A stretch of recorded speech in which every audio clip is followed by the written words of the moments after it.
તકલીફ જોરદાર. મારો કેસ એટલે ખરાબ માલ્યો, ખરાબ કેસ. દિલથી હું એમને મારા ભગવાન માનું છું.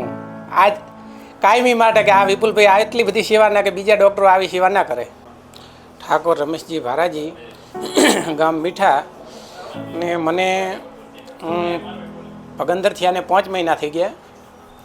અને 5 મહિના થયા પછી મેં એક બીજા ડૉક્ટર જોડે ટ્રીટમેન્ટ લીધી હતી. પણ મારો એવું ટ્રીટમેન્ટ મને સારવાર ન મળતા 3 મહિના પછી મને ભગંદર થઈ ગયું. ભગંદર થયા પછી મેં સાહેબ જોડે આવ્યો, વિપુલભાઈ સાહેબ જોડે. એમણે મને સારી એમ સરસ સુવિધા અને સરસ ઓપરેશન કર્યું.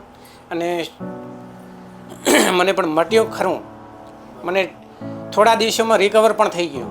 પછી તો મને એકદમ નોર્મલ સારી રીતે સાહેબે મને સલાહ આપી. એમણે મારી સેવા સારી કરી, દવા પણ સારી કરી અને સારી રીતે મને મટાડી પણ દીધો. એકદમ વ્યવહારિક પૈસા, કોઈ એવું નહીં કે આટલા આપજો કે આટલા આપજો, એવું કંઈ નહીં. આજની દાસે એકદમ મને સારું છે સાહેબ. જે મારે તકલીફ હતી ને એવી તકલીફ કોઈને પણ થશે ને તો હું એમને સારી સલાહ આપીશ કે તો કોઈ પણ ગભરાશો નહીં. અને વિપુલભાઈ સોની પાસે જાઓ, રૈયાવાળા છે, એ તમને સારામાં સારું જલ્દી મટાડી દેશે. ખૂબ ખૂબ આભાર વિપુલભાઈ સાહેબનો. અને હું દિલથી આભાર માનું છું એમનો. મારે આ ઓપરેશન કરીને મટાડ્યું છે ને ભગંદર, એટલે હું એમનો ખૂબ આભાર માનું છું સાહેબના દિલ.